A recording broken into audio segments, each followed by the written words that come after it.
নিজের পরিবারের সদস্যদের নিরাপত্তা ও সম্মান নিয়ে উদ্বেগ প্রকাশ করেছেন জাতীয় চলচ্চিত্র পুরস্কার প্রাপ্ত সঙ্গীত শিল্পী নাজমুন মুনিরা ন্যান্সি। মঙ্গলবার রাতে তার নেত্রকোনার বাসায় পুলিশি তল্লাশির প্রেক্ষিতে দুপুরে জাতীয় প্রেস ক্লাবে আয়োজিত সংবাদ সম্মেলনে এই উদ্বেগের কথা জানান তিনি। আরো জানাচ্ছেন ফারহানা হীরা।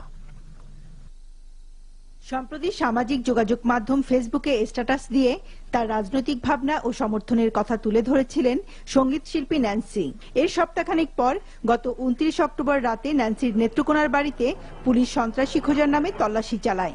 বুধবার সংবাদ সম্মেলনে এই অভিযোগ করে ন্যান্সি জানান, তল্লাশির সময় তিনি ছিলেন ময়মনসিংহে। তাকে না পেয়ে ন্যান্সির পরিবারের সদস্যদের সাথে দুর্ব্যবহার করে পুলিশের সদস্যরা। তাকে টেলিফোনে হুমকিও দেওয়া হয় বলে অভিযোগ করেন ন্যান্সি।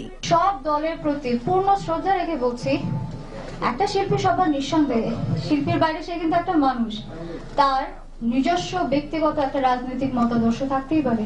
এতদিন পর্যন্ত আমি আপনাদের প্রত্যেকের কাছে শিল্পীই ছিলাম, কিন্তু কয়েকদিন আগে একটা স্ট্যাটাস দেওয়ার পর থেকে আজকে যদি আমাকে শুনতে হয় যে আমি ক্রিমিনাল বা আমি সন্ত্রাসীদের আশ্রয়দাতা বা আশ্রয়দাত্রী, তাহলে আমি কি ধরে নেব যে এই সিচুয়েশনটা তৈরি হয়েছে আমার একটা মন্তব্যের কারণে?